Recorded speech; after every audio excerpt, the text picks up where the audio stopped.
जय हिंद। अखंड भारत, हिंदू राष्ट्र।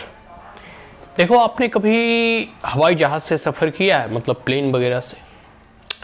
अगर आप सफ़र करोगे तो आप देखोगे कि हर एक देश का एक कोड होता है, मतलब प्लेन के ऊपर लिखा रहता है, बाहर में ही लिखा रहता है, बाहर में बात कर। तो उसमें भारत का पता है क्या कोड है? VT। VT का अर्थ मुख्यतः जो है विक्टोरिया टेरिटरी से होता है। विक्टोरिया कौन थी? तो विक्टोरिया इंग्लैंड की महारानी थी, जो अब वो बुढ़िया गुजर गई, मतलब मर चुकी है। तो जब अंग्रेजों का शासन था, अंग्रेजों का भारत में अधिपत्य था, और जब भारत गुलामी की जंजीरों में जकड़ा हुआ था, तो उस वक्त जब हवाई जहाज की यात्रा प्रारंभ हुई तो उसमें VT लिखा कर कोड आया, this are the Victoria territory. लेकिन आज़ादी के इतने वर्षों बाद अभी भी वो VT लिखा हुआ है, तो इसका क्या औचित्य है? क्या लिखा होना चाहिए या नहीं होना चाहिए? मेरे हिसाब से आप विश्व के पूरी की पूरी दुनिया, जितने भी दुनिया के ऊपर किसी भी दूसरे देशों का आधिपत्य था या शासन था, जब वह राष्ट्र आज़ाद हुआ, कोई भी राष्ट्र, छोटा बड़ा कोई भी दुनिया के राष्ट्र आप देख लो, तो वो गुलामी की जितने भी प्रतीक थे, गुलामी की जितने भी कह सकते हो चिन्ह थे, सभी को नष्ट किया, ध्वस्त किया।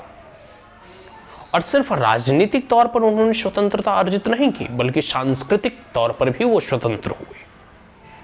लेकिन भारत में कहा जाता है ना कि तुष्टीकरण, और अब तक जो कांग्रेस की शासन था, इन सब चीज़ों पर उतना ध्यान नहीं दिया गया। अब जैसे जैसे मोदी आए हैं तो धीरे धीरे चीज़ें परिवर्तित हो रही हैं। जैसे राजपथ का कर्तव्य पथ करना, ठीक है, वहाँ जो है एक प्रकार से कह सकते हो कि सुभाष चंद्र बोस की प्रतिमा लगाना, और अनगिनत ऐसे परिवर्तन आपको देखने को मिलेगा। वंदे भारत ट्रेन के कह सकते हो निर्माण करना।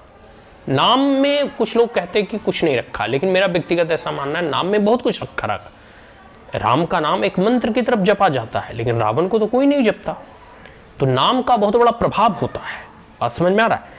तो इसलिए अब जैसे जितने भी मैंने एरोप्लेन का यहाँ उदाहरण इसलिए मैंने आपसे पूछा कि भाई VT से आप क्या तात्पर्य है, इससे क्या समझते हो? तो ये विक्टोरिया टेरिटरी, तो क्या आज भी भारत अंग्रेजों का गुलाम है? क्या आज भी, आज का यह जो वर्तमान भारत है, जो अपने आप को स्वतंत्र मानता है, संप्रभुत्व संपन्न गणराज्य के रूप में देखता है, तो क्या आज भी यह विक्टोरिया की टेरिटरी है? टेरिटरी मतलब भूभाग।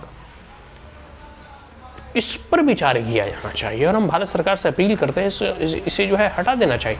और ऐसे कई एक इशूज आप देखोगे ना, लुटियंस दिल्ली जाओगे तो राजपथ के जितने इर्द गिर्द आप अगर घूमोगे और कर्तव्य पथ के इर्द गिर्द घूमोगे, तो जैसे एक समय भारत का नाम इंडिया था ना, इंडिया डैट इज भारत, अभी जो है वर्तमान में भारत है।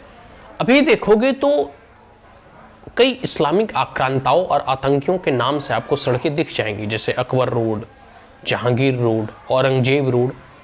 हमें ये समझ में नहीं आता कि आखिर कांग्रेस इन सब आतंकियों के नामों को सहेज कर क्यों रखना चाहती है? इन गुलामी की प्रतीकों को वो क्यों सहेजना चाहती है? तो धीरे धीरे अब जैसे योगी जी यूपी वगैरह में कर रहे हैं, तो धीरे धीरे चीज़ें परिवर्तित होगी और सभी चीज़ों का रूपांतरण होगा, सभी चीज़ों को बदला जाएगा। उसी क्रम में मैंने ये VT का उदाहरण आपको दिया कि VT से क्या तात्पर्य है, और लोगों में ये अवेयरनेस क्रिएट करना चाहिए, कैंपेन चलाना जाना चाहिए कि ये सबको अब हटाया जाए। ठीक है, तो आज के लिए इतना ही। आशा करता हूँ कि यह वीडियो अगर आपको अच्छा लगा हो तो आप हमारे चैनल को लाइक, शेयर और सब्सक्राइब करना ना भूलें। Also press the bell icon. जय हिंद।